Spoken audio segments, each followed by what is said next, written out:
Une pollution marine sur la côte de la Tremblade en Charente-Maritime. Aujourd'hui, un exercice a été mené pour apprendre à agir le plus vite possible en cas de réel accident. Pascal Foucault et Émilie Cizarol.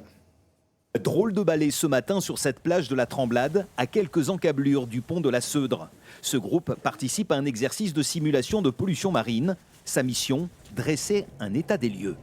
Nous avons de la tourbe là, qui représente des hydrocarbures et nous avons également une affiche qui représente un oiseau mort. Donc c'est à répertorier de façon après à pouvoir faire un tri sélectif. Un tri sélectif qui passe par une prise de notes rigoureuse. Objectif, déterminer l'ampleur de la pollution et sa nature afin de préserver autant que possible le milieu naturel, indispensable avant le débriefing. On a une grosse plaque d'algues qui fait environ 25 mètres par 10 mètres de large. Et c'est à la lumière de ces informations que le plan de bataille est dressé. Mais attention, là encore, en respectant des règles bien précises. On fait l'installation de chantier avec les accès au chantier, les zones propres, les zones sales, une installation pour se décontaminer en sortant du chantier et une zone de stockage des déchets. Une fois ce camp de base établi, la bataille contre la pollution peut débuter.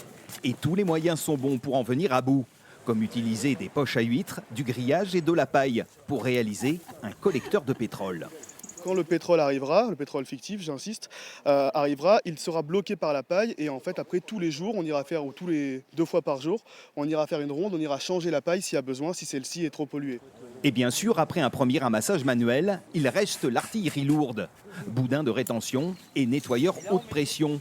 Plus qu'un exercice, cette simulation grandeur nature constitue une figure imposée.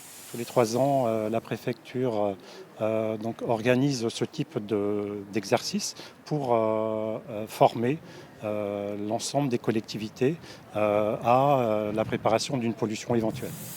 Et ce jeudi, ce sont 25 communes du littoral de Charente-Maritime qui ont participé à cet exercice.